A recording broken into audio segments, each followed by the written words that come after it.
Did you know, before dynasties, how early China actually began? Long before emperors, China began with people settling along rivers, especially the Yellow River and the Yangtze. Archaeology shows farming villages as early as 5000 BCE. These communities grew millet and rice, raised animals, and slowly organized into clans. Later Chinese records speak of early rulers like Yu the Great, remembered for controlling floods rather than ruling by force. While Yu himself may be partly legendary, large flood control projects from this period are real. What matters is this: early China developed cooperation, agriculture, and leadership long before kings ruled armies. There was no unified state yet, no standing army, no empire. But there was already a shared land, shared struggles, and shared memory, the groundwork for everything that followed. Around 1600 BC, China enters its first confirmed dynastic age, the Shang dynasty. The Shang ruled from fortified cities, commanded bronze-armed soldiers, and controlled large farming populations. Their armies used chariots, spears, and bows. They also left China's earliest writing, carved on oracle bones to record rituals, wars, and royal decisions. After the Shang, the Zhou dynasty took power. They introduced a powerful idea: rulers governed with heaven's approval. If a king ruled poorly, famine, rebellion, or invasion followed, heaven had withdrawn support. This belief didn't weaken rulers. It organized power and justified change. China was now a political civilization, not just a cultural one. By 770 BC, central authority collapsed. China fractured into rival states like Qin, Chu, Zhao, and Wei.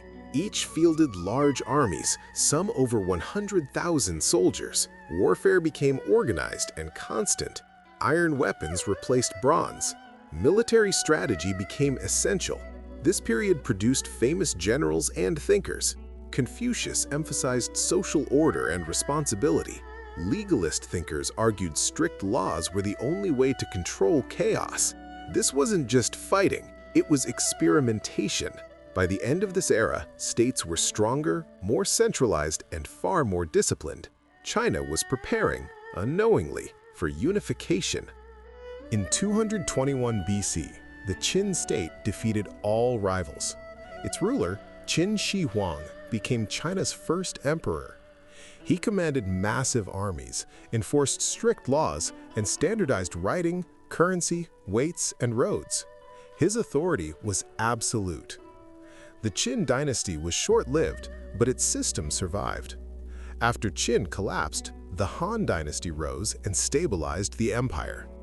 The Han expanded China's borders, built a professional bureaucracy, and opened long-distance trade routes, later called the Silk Road. The Han army protected borders using infantry, cavalry, and frontier garrisons. This era defined imperial China for the next 2,000 years. In 220 AD, the Han dynasty fell. China split again into kingdoms, rival courts, and regional powers. Armies fought endlessly for control. Yet, China did not lose its identity. Buddhism spread widely during this time. At this time, China reshaped art, philosophy, and culture. Scholar official culture survived even without unity. This long period of division lasted centuries, but administration, writing, and tradition remained intact. China's political structure fell apart. Its civilization did not.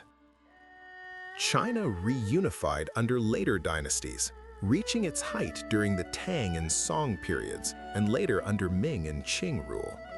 Cities like Chang'an and Beijing became global centers. China led the world in population, manufacturing, and technology. Standing armies protected borders, navies patrolled coasts, civil exams selected officials based on merit.